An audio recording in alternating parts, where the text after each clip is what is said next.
नमस्कार। भारत मौसम विज्ञान विभाग के दैनिक मौसम पर चर्चा में आप सभी का हार्दिक स्वागत है। आज 1 दिसंबर है।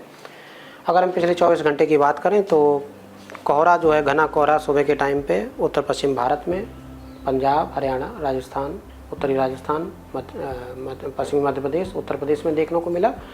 और ओलावृष्टि भी 1-2 स्थान पर हरियाणा और उत्तराखंड में कल देखने को मिली है। और भारी वर्षा 1-2 स्थान पर हरियाणा में कैथल ज़िले में, इसके अलावा भारी वर्षा पूर्वी मध्य प्रदेश में जलगांव डिस्ट्रिक्ट में, और अंडमान निकोबार में heavy to very rainfall 15 centimetre तक के स्तर की वर्षा हार्डवे में, और भारी वर्षा इंटीरियर महाराष्ट्र जिसमें मध्य महाराष्ट्र जलगांव डिस्ट्रिक्ट में, और इसके अलावा नॉर्थ इंटीरियर कर्नाटक यानी उत्तरी इंटीरियर कर्नाटक में भारी वर्षा भी 1-2 स्थान पर देखने को मिली है। अगर हम आज के मुख्य बिंदु की बात करें, हाइलाइट्स की, तो कल का जो हमारा सुस्पष्ट निम्न दबाव का क्षेत्र था वो आज सुबह 5:30 बजे एक डिप्रेशन अवदाब में परिवर्तित हो गया है दक्षिणी पूर्वी बंगाल की खाड़ी और उससे सटा हुआ जो दक्षिणी पश्चिमी बंगाल की खाड़ी वहाँ पर, और आज सुबह 8:30 बजे जो है अभी उसी एरिया में डिप्रेशन के रूप में है। और इसके धीरे धीरे 3 तारीख के आसपास इसके और तीव्र होकर चक्रवाती तूफान में बदलने की संभावना है। और 4 दिसंबर के शाम के आसपास चेन्नई और मछलीपट्टनम के बीच दक्षिण आंध्र प्रदेश और उत्तरी तमिलनाडु के तटों को चक्रवाती तूफान के रूप में पार कर सकता है। अगर दूसरे पॉइंट की बात करें तो मध्य प्रदेश और महाराष्ट्र में आज भी हल्के से मध्यम स्तर की वर्षा के साथ साथ थंडरस्टॉर्म की गतिविधि, मेघ गर्जन के साथ साथ आकाशीय बिजली, ये सब घटनाएं जो है आज भी जारी रहने की संभावना है। अगर हम आज के वेदर सिस्टम्स की बात करें तो हमारे पास पश्चिमी विक्षोभ है दक्षिणी हरियाणा के आसपास। इसके अलावा साइक्लोन सर्कुलेशन दक्षिणी पश्चिमी मध्य प्रदेश, उत्तरी पूर्वी अरब सागर और उससे सटा हुआ उत्तरी महाराष्ट्र और दक्षिणी गुजरात के तट है, वहाँ पर एक साइक्लोन सर्कुलेशन है और वहाँ से एक ट्रफ लाइन जा रही है दक्षिणी पश्चिमी मध्य प्रदेश तक। और ये डिप्रेशन है, अवदाव का क्षेत्र है जो कि दक्षिणी पूर्वी बंगाल की खाड़ी और उससे सटा हुआ दक्षिणी पश्चिमी बंगाल की खाड़ी के आसपास है।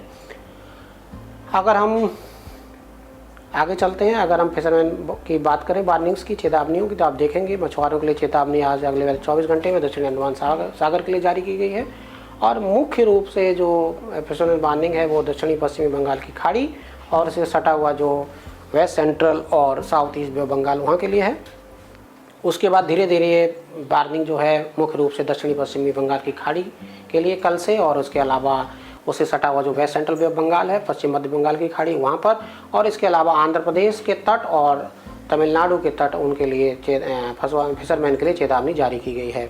और ये कमोबेश स्थिति आगे वाले डे 3, डे 4 और डे 5 तक जारी रहने की संभावना है, जैसा कि यहाँ पे दर्शाने की कोशिश की गई है। और जो फिशरमैन अभी बाहर हैं, डीप सी में हैं, गहरे समुद्र में, उनको यथाशीघ्र वापस आने की सलाह दी जाती है और आज ही वापस आ जाएं तो बहुत ही अच्छा है। अगर हम ट्रैक की बात करें सिस्टम्स की, तो जो ब्लैक डॉट्स है इसका मतलब ये है कि यहाँ से सिस्टम जा चुका है और आगे बढ़ रहा है। जो लाल के पॉइंट्स हैं वहाँ पर सिस्टम अभी जाना बाकी है, ये हमारा पूर्वानुमान है। और इसी में आप देख सकते हैं कि 3 तारीख के आसपास जो है दक्षिणी पश्चिमी बंगाल की खाड़ी में साइक्लोन स्टॉर्म की तरह परिणित होने की संभावना है। उसके बाद 4 तारीख की शाम के आसपास दक्षिणी आंध्र प्रदेश और उत्तरी तमिलनाडु के तटों को पार करने की संभावना, जैसे कि आपने बताया था। ये विंड का क्वाड्रेंट ग्राफिक्स आप देख सकते हैं, मुख्य रूप से साउथ वेस्ट, वेस्ट सेंट्रल, और जो उत्तरी आंध्र प्रदेश और उत्तरी तमिलनाडु और आंध्र प्रदेश के तट हैं उनके लिए फिशरमैन वार्निंग है, उनके लिए विंड की वार्निंग रहेगी। तो मुख्य रूप से ये जो जोन है आंध्र प्रदेश, उत्तरी तमिलनाडु और उससे सटे हुए जो क्षेत्र हैं, जैसे तेलंगाना का क्षेत्र है, दक्षिणी छत्तीसगढ़ है आदि, और दक्षिणी उड़ीसा तक भी विंड का इम्पैक्ट रह सकता है। अगर आने वाले 5 दिनों की वार्निंग ग्राफिक्स की बात करें तो हमने एक साथ यहाँ पे 500 वार्निंग ग्राफिक्स भी एक साथ लगा रखे हैं, परंतु हम दिन के हिसाब से देखें तो ये डे 1 का है। इसके हिसाब से कल सुबह जो है घना कोहरा 1-2 स्थान पर सुबह देखने को मिल सकता है, उत्तरी राजस्थान में, पंजाब, हरियाणा और उत्तर प्रदेश में, और असम, मेघालय में भी कोहरा देखने को मिल सकता है। और भारी वर्षा अंडमान निकोबार द्वीप समूह में जारी रहने की संभावना है। अगर हम 2 तारीख की बात करें, घना कोहरा की स्थिति कमोबेश वैसी ही रहेगी 3 तारीख की सुबह भी, और 3 तारीख की सुबह को भी घना कोहरा इन्हीं सब क्षेत्रों में देखने को मिल सकता है।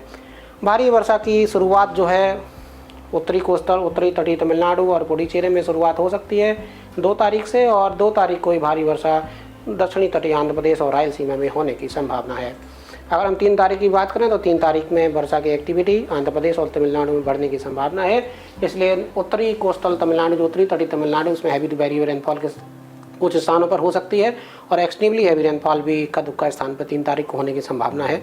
तटीय आंध्र प्रदेश की अगर हम बात करें तो तटीय आंध्र प्रदेश में भी heavy to very heavy rainfall कुछ स्थानों पर, एक्सट्रीमली हैवी रेनफॉल 1-2 स्थान पर 3 तारीख को हो सकती है और रायलसीमा में heavy to very heavy rainfall होने की संभावना है। अगर हम 4 तारीख की बात करें तो 4 तारीख को रेड कलर जो है तटीय आंध्र प्रदेश के लिए है और वहाँ पर heavy to very heavy rainfall कई कुछ स्थानों पर और इसके साथ साथ एक्सट्रीमली हेवी रेनफॉल भी इक्का दुक्का स्थानों पर 4 तारीख को देखने को मिल सकती है। अगर हम रायलसीमा की बात करें तो रायलसीमा में heavy to very heavy rainfall बनी रह सकती है और तेलंगाना में भी हैवी रेनफॉल और दक्षिणी उड़ीसा में भी हैवी रेनफॉल 4 तारीख को देखने को मिल सकती है।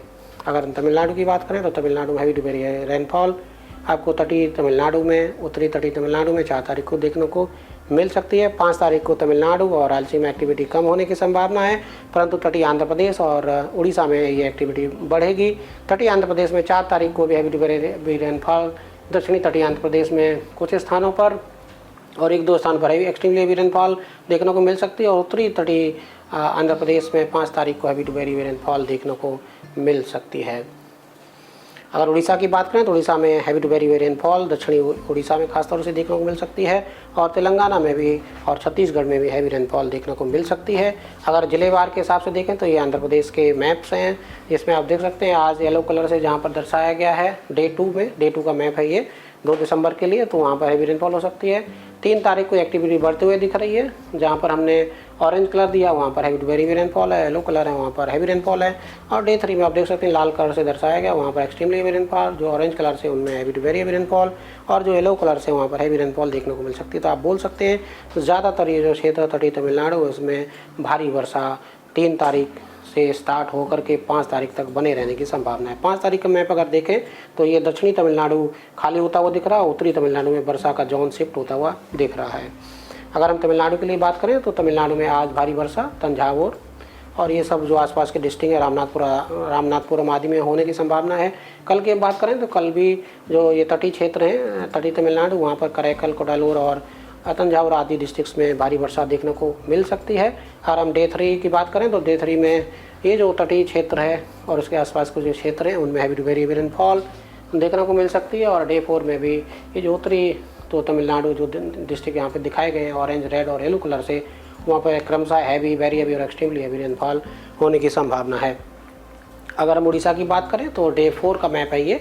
डे 4 में गंजाम, गजपति, रायगढ़, कोरापुट, मलकानगिरी में भारी वर्षा से शुरुआत हो सकती है और डे 5 में एक्टिविटी उन्हीं डिस्ट्रिक्ट्स में बढ़ेगी। गंजाम, गजपति, रायगढ़, कोरापुट, मलकानगिरी में हैवी टू वेरी रेनफॉल और उसके बाद जो इंटीरियर के डिस्ट्रिक्ट हैं नवरंगपुर, कालाहांडी, कंधमाल, नयागढ़, इनमें भी हैवी रेनफॉल हो सकती है और जो तटीय डिस्ट्रिक्ट खोर्धा और पुरी आदि है वहाँ पर भी हैवी रेनफॉल देखने को मिल सकती है डे 5 में, यानी कि 5 दिसंबर को।